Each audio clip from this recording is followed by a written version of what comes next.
नमस्कार मेरे प्यारे दोस्तों, मैं अखिलेश एक बार फिर आप सभी का अपने चैनल पे स्वागत करता हूं। आशा करता हूं और उम्मीद करता हूं आप सभी लोग अच्छे होंगे। मेरे प्यारे दोस्तों, आज का हमारा जो टॉपिक है संघ लोक सेवा आयोग यानी UPSC union public service commission. ये अपने आप में बहुत खास है क्योंकि सुनते ही एक सिविल सेवक जो बच्चा बनना चाहता है उसके रोम रोम खड़े हो जाते हैं। आज इसी कमीशन के बारे में बात करेंगे कि क्या ये कैसी संस्था है, क्यों बनाया गया, या हमारे संविधान में क्या इसके बारे में चर्चा की गई है या नहीं की गई है। इन सब के बारे में मुद्दा चर्चा करेंगे। आइए और जानते हैं इसकी पृष्ठभूमि, इसका इतिहास और इसका वर्तमान और इसके बारे में कुछ और जानकारी, महत्वपूर्ण जानकारी के बारे में चर्चा करेंगे। आइए देखते हैं। सबसे पहले बात करें यूपीएससी यानी संघ लोक सेवा आयोग यानी यूनियन पब्लिक सर्विस कमीशन की, तो यह एक संवैधानिक संस्था है। कैसी संस्था है, चलो कुछ की पॉइंट लिखते चलते हैं। यह एक कैसी संस्था है, यह एक संवैधानिक संस्था है।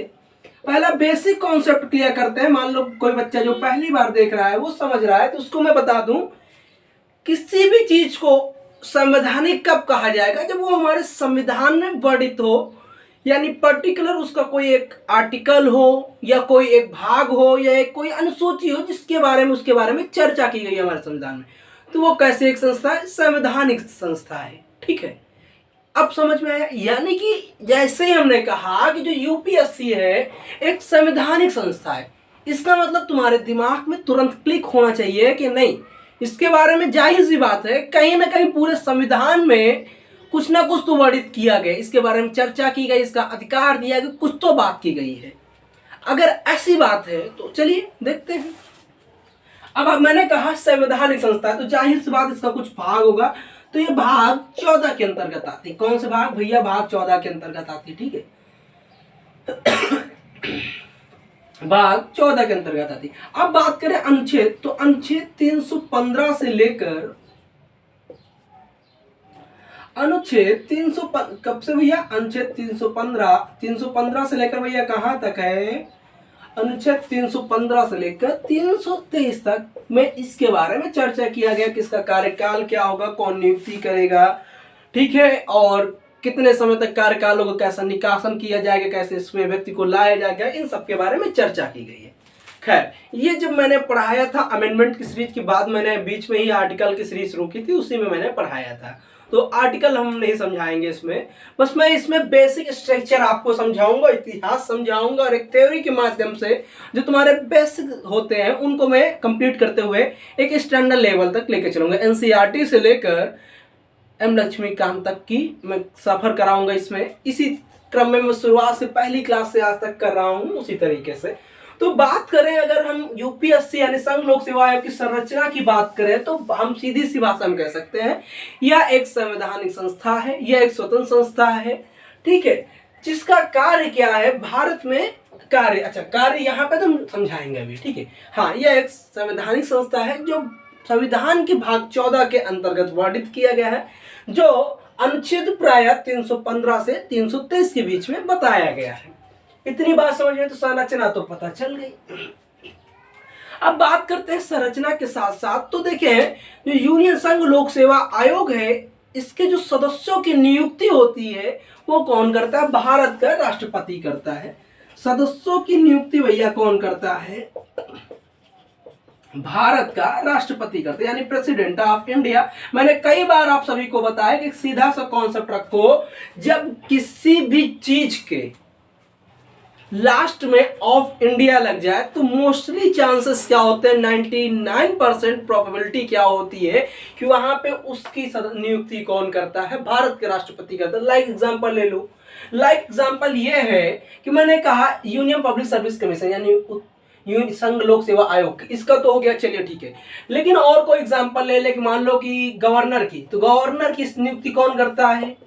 गवर्नर की नियुक्ति राष्ट्रपति करता है। ऑफ इंडिया जब भी आएगा भाई साहब, उस कंडीशन में क्या होगा, राष्ट्रपति करेगा। जैसे कि सीजीआई करे, chief justice of India, CGI of India आ गया।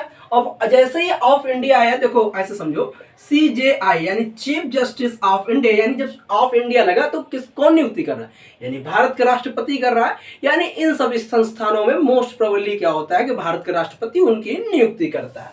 तो उसी तरह यहाँ पे जो सदस्यों की नियुक्ति करता है, कौन करता है, भारत के राष्ट्रपति करता है। एक अध्यक्ष होता है और उनके साथ उनके सहायक में 9 से 11 सदस्यों का ग्रुप होता है। यानी अध्यक्ष को मिलाकर 9 से 11 सदस्य कुल इस कमीशन में रहते हैं। कुल सदस्य कह सकते हैं कि 9 से 11 के बीच में अध्यक्ष को मिला के हम कह सकते हैं। ठीक है, अब बात करते हैं। तो देखो यहाँ पर जो हमारे कॉन्स्टिट्यूशन है या जो संविधान है उसमें बताया गया कि जो अध्यक्ष की नियुक्ति है राष्ट्रपति करता है, लेकिन वहां पर सदस्यों की संख्या को एक्सप्लेन नहीं किया गया कि कितने सदस्यों की संख्या होगी। वो राष्ट्रपति के विवेकाधीन छोड़ दिया गया है।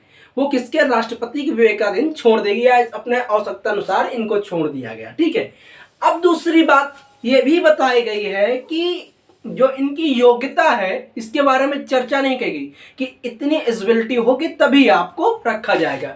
हाँ, एक शर्त बताई गई है कि प्राय जैसे मान लो 10 सदस्य हैं, इनको से मान लो अध्यक्ष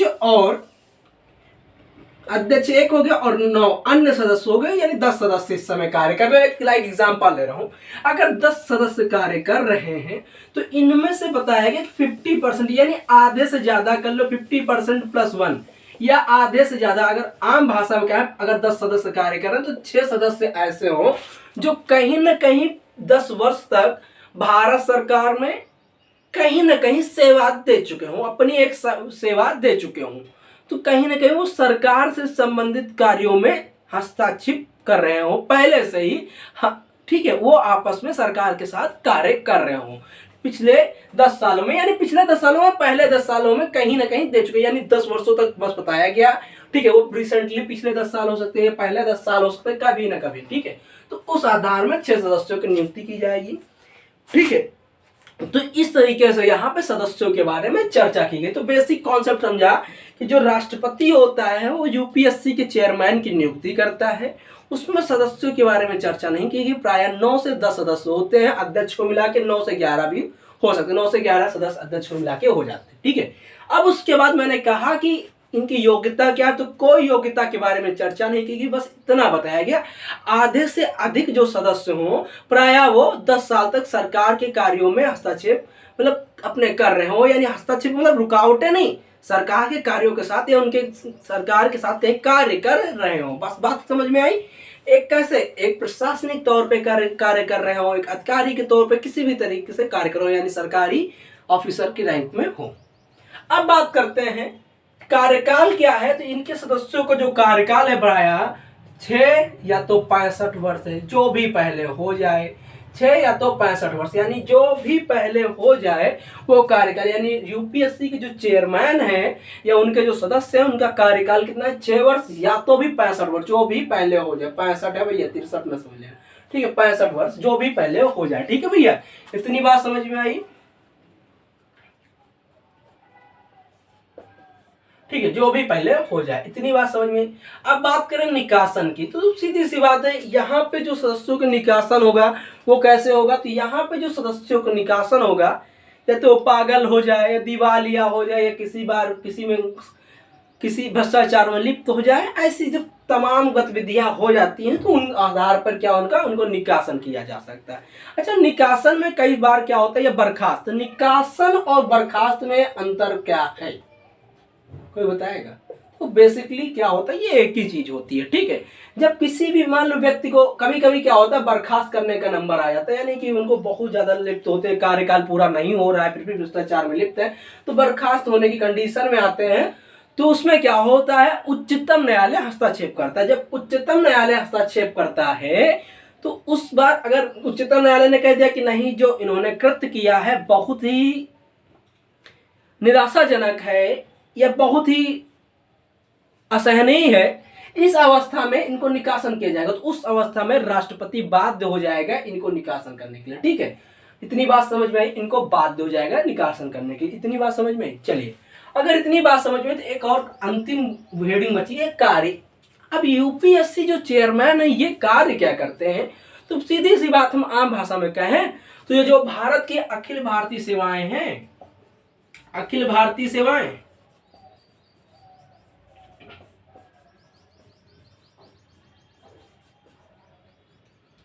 भारत की जो अखिल भारतीय सेवाएं हैं, जो जैसे कि आईएएस, आईएफएस और आईपीएस, इन तीनों सेवाओं में भर्ती कराना तथा केंद्रीय व लोक प्रशासन से संबंधित जितनी भी भर्तियां हैं उनको भर्ती कराने की जिम्मेदारी, इनको एग्जाम कंडक्ट कराने की, भर्ती करने की जिम्मेदारी किसको है, यूपीएससी को है। ठीक है, यूपीएससी को यानी यूनियन पब्लिक सर्विस कमीशन यानी संघ लोक सेवा आयोग को है। ठीक है, अखिल भारतीय व केंद्रीय जो प्रशासनिक जिम्मेदारियां होती हैं भर्ती कराने के लिए वो इनकी है। ठीक है, अच्छा अब बात करें यूपीएससी किसके अंतर्गत आता है, तो कार्मिक मंत्रालय के अंतर्गत आता है। दूसरी बात क्या है, यूपीएससी के बारे में बात करें तो इसमें जो ग्रेड ए की जॉब आती है ना, और ग्रेड बी की, ग्रेड ए और ग्रेड बी की जॉब की क्या करते हैं, ये भर्ती करते हैं। ग्रेड ए और ग्रेड बी की जॉब की ये क्या करते हैं भैया, जॉब की, ग्रेड ए और ग्रेड बी की जॉब की ये क्या करते हैं भैया, भर्ती करते। तो समझ में आया कि यूपीएससी क्या है अपने आप में, यह एक संवैधानिक निकाय है जो भाग 14 के अंतर्गत वर्णित है। संविधान के अनुच्छेद 315 से लेकर 323 के बीच में इसके बारे में चर्चा की गई है। इसका जो सदस्य होते हैं राष्ट्रपति के द्वारा नियुक्त किए जाते हैं। एक अध्यक्ष और 9 से 11 के बीच में कुल मिला के अध्यक्ष को मिला के सदस्य होते हैं। कार्यकाल जो सदस्यों को होता है 6 से लेकर 65 वर्ष होता है। जो भी पहले कंप्लीट हो जाए उसी आधार उनको क्या किया जाता है, सेवाएं उनकी समाप्त हो जाती हैं। कभी कभी सदस्यों को निकासन भी यानी बर्खास्त भी किया जा सकता है। निकासन कंडीशन बताइए, पागल या दिवालिया हो जाए या किसी भी संघर्ष में, प्राय क्या है जब वो भ्रष्टाचार में लिप्त पाया जाता है। उसके बाद मैंने कार्य बताया कि भारत में ग्रेड ए और बी की जो जॉब होती हैं वो यूपीएससी के माध्यम से फिल की जाती हैं। प्राय जैसे केंद्रीय प्रशासन में हो गया या भारत की जो अखिल सेवाएं होती हैं, अखिल भारतीय सेवाएं होती हैं, आईएएस, आईपीएस, आईएफएस, इन सब सेवाओं का परीक्षण करते हैं। ये लोग परीक्षण लेते हैं, परीक्षा करवाते हैं, सब कुछ कंडक्ट करवाते हैं और उसके बाद इंटरव्यू देन मेरिट के आधार पे फाइनल सिलेक्शन देते हैं, जो आप सभी को पता है। और कहीं ना कहीं हम और आप इसी में से लगे हुए हैं और उम्मीद करता हूँ प्रभु से यही इच्छा रही तो हम लोग बहुत जल्दी सिलेक्ट होंगे। प्रभु की प्रार्थना से हम ही लोग सिलेक्ट होंगे, बिल्कुल हम ही लोग सिलेक्ट होंगे। ठीक है, चलिए इतनी था आपका यूपीएससी, यही था आपका यूपीएससी संघ लोक सेवा आयोग। तो उम्मीद करता हूँ कि आप सभी लोग अच्छे होंगे और ये लेक्चर आपको पसंद आया। अगर अच्छा लगा तो प्लीज़ अपने दोस्तों के साथ शेयर करें, शेयर प्लीज़ करें और चैनल को सब्सक्राइब करें और ज़्यादा से ज़्यादा लाइक करें। आज के लिए इतना ही, पढ़ते रहें, मुस्कुराते रहें। जय हिंद, जय भारत। जय हिंद, जय भारत।